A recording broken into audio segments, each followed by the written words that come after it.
दिनांक 16 रोजी सायंकाळी आपल्याला अशा पद्धतीची माहिती प्राप्त झाली होती.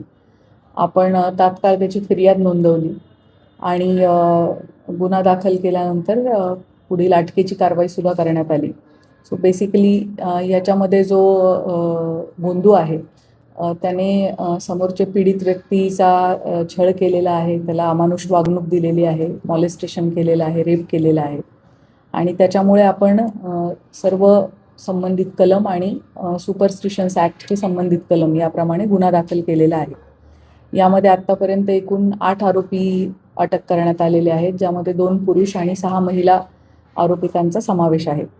त्याच पद्धतीने आपण अटक ज्या ठिकाणावरून केली त्या ठिकाणाचा सर्च घेतला असता आपल्याला 8 लॅपटॉप्स, 19 हार्ड डिस्क, 10 DVD, त्याच पद्धतीने 9 मोबाईल फोन्स, 20 कॅसेट्स, पेनड्राईव्ह 23 जप्त झालेले आहेत. त्याच पद्धतीने जवळपास 6.5 लाखांपर्यंतच्या रोख रक्कम जप्त झालेली आहे.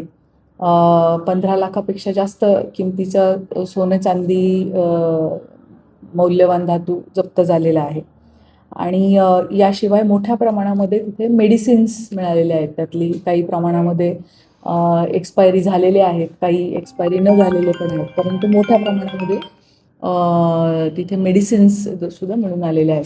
त्यामुळे त्या दृष्टीने आपला तपास सुरू आहे. हा जो भोंदू बाबा होता हा गेल्या अनेक वर्षांपासून अशा पद्धतीने लोकांना फसवत असल्याची शक्यता नाकारता येत नाही. कारण आत्ताची जी आपली फिर्यादी आहे त्याचे कुटुंब आणि या बाबाचे संबंध हे गेल्या 20 वर्षांपेक्षा अधिक कालावधीपासूनचे आहेत आणि एका मॉडर्न गुरुकुलाच्या नावाखाली अनेक विश्वासात आलेल्या माणसांची मुलं त्यांनी आश्रमामध्ये ठेवून घेतली, मुलं मुली हे ठेवून घेतले. सो दिवसभर ही मुलं शाळा कॉलेज अटेंड करायची आणि संध्याकाळी मात्र आपल्या पेरेंट्सकडे राहण्यापेक्षा जशी गुरुकुल पद्धतीमध्ये ते ह्या बाबाकडे राहत होते. सो त्यांना मारहाण करणे, हळूहळू त्यांच्यावरती अशा पद्धतीचा एक प्रभाव निर्माण करणे की त्याला संपूर्ण भूत भविष्यकाळ कळतो आणि समोरच्या व्यक्तीच्या मनातलं त्याला कळतं. त्यामुळे समोरच्या व्यक्तीने स्वतःच्या मनात काय काय येत आहे आणि काय चुकीचं येत आहे ते लिहून दिलं पाहिजे. त्याला ते रिपोर्ट असं म्हणत होता. तो हे फिर्यादीकडून रिपोर्ट वारंवार लिहून घेतलेले आहेत आणि मग त्याच डेटाचा वापर हा पेरेंट्सला आणि फिर्यादीला मॅनिप्युलेट करण्यासाठी केलेला आहे.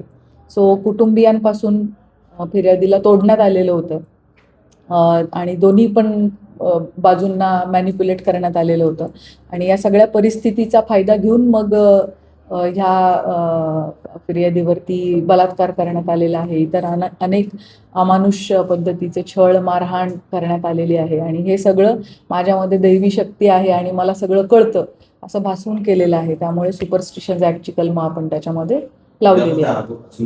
यामध्ये अधिक विक्टिम्स असण्याची शक्यता नाकारता येत नाही आणि पोलिसांच्या स्तरावर त्याची पडताळणी आणि तपास सुरू आहे. त्याचा आपण पंचनामा केला आहे, ते सीजर झालेले आहेत आणि आता सध्या ती जागा सील करण्यात आलेली आहे. तिथे आरोपी नसलेले काही लोक राहतात, त्यामुळे त्या लोकांच्या राहण्याची गैरसोय होऊ नये म्हणून तेवढा भाग सर्च केल्यानंतर त्यांना ओपन करून दिलेला आहे.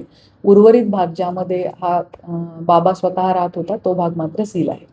बेसिकली छळवणूक मोठ्या प्रमाणात करण्यात आलेली आहे, मारहाण करण्यात आलेली आहे, टॉर्चर करण्यात आलेलं आहे. होय, शॉक वगैरे देणं असू दे किंवा त्याने स्वतःची लघवी सुद्धा त्या समोरच्या फिर्यादीला पिण्यासाठी मजबूर केलेला आहे. सो अशा प्रकारच्या अमानुष कृत्य फिर्यादीबाबत झाल्याबाबत आपल्याला FIR मध्ये माहिती प्राप्त आहे. त्याच्यासाठी आपण पुढील तपास आपला सुरू आहे. त्याच्यावरती आपला तपास सुरू आहे. फिर्यादी ने तिच्या नावावरती असलेल्या प्रॉपर्टीज सुद्धा स्वतःच्या नावावर याने करून घेण्याचा प्रयत्न केलेला आहे. काही प्रॉपर्टी हस्तांतरित झालेली आहे. अशी सुद्धा फसवणुकीचे कलम आपण त्यामध्ये लावलेले आहेत आणि त्याचा तपास सुरू आहे. छळवणुकीचा प्रकार हा सुद्धा 15 वर्षांपासून अधिक कालावधीसाठी सुरू आहे आणि परिचय मात्र 20 वर्षापेक्षा अधिक आहे. रात्री उशिरा अटक केल्याबाबत काही अफवा पसरवल्या जात आहेत असं लक्षात आलंय. परंतु रीतसर महिलांना अटक जर रात्रीच्या वेळेला करायची असेल, सूर्यास्त आणि पुन्हा सूर्योदयाच्या दरम्यान करायची असेल, तर त्याच्यासाठी आपल्याला मॅजिस्ट्रेट यांची परवानगी घ्यावी लागते आणि त्या परवानगीनं ती करता येते. या बाबतीमध्ये आपण सर्व कायदेशीर बाबी पूर्ण केलेल्या आहेत आणि अटकेची पूर्ण कायदेशीर प्रक्रिया आपण फॉलो करूनच त्यांना अटक केलेलं आहे. त्याच्यामध्ये काही तथ्य नाही. हो, बरोबर. टोटल विक्टिम्स विक्टीम आता आपल्या समक्ष एक आलेली आहे, परंतु ही संख्या वाढण्याची शक्यता आहे.